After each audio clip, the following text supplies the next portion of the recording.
एक बालक ने भगवान शिव को ही पेड़ के साथ रस्सी से बांध लिया। आखिर क्यों? दरअसल एक बार एक बालक अपनी गायों को जंगल में नदी के किनारे चराने के लिए ले जा रहा था। तभी उसने देखा कि एक महान संत अपनी आंखें और नाक बंद कर गहन योग साधना में लीन है।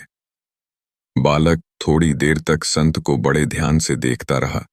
कुछ समय बाद उससे रहा नहीं गया और उसने उत्सुकता से संत से पूछ ही लिया कि वे यह सब साधना क्यों कर रहे हैं। संत ने जवाब दिया, मैं भगवान शिव के दर्शन प्राप्त करने के लिए यह साधना कर रहा हूं। थोड़ी देर बाद संत वहां से चले गए। संत के जाने के बाद बालक ने भी उन्हीं योग्य क्रियाओं को दोहराना शुरू कर दिया। उसने संकल्प लिया कि आज वह भगवान के साक्षात दर्शन करके ही रहेगा। बालक ने अपनी आंखें बंद कर लीं और नाक को जोर से दबा लिया। सांस रुकने से उसकी प्राण निकलने की स्थिति आ गई।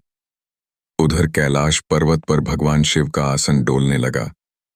शिवजी ने ध्यान लगाया और देखा कि एक बालक उनके दर्शन की लालसा में कठोर तपस्या कर रहा है।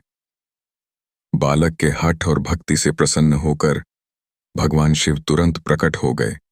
वे बोले, अरे ओ बालक, बस करो, अब तुम्हारी यह तपस्या, मैं स्वयं तुम्हें दर्शन देने आया हूं।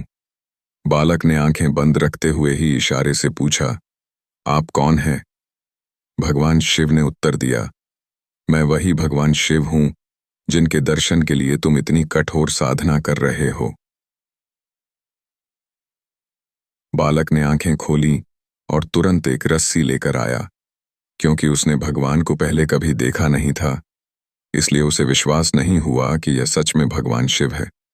पहचान की पुष्टि करने के लिए उसने भगवान शिव को पास के एक पेड़ से रस्सी से बांध दिया और संत को बुलाने के लिए दौड़ पड़ा।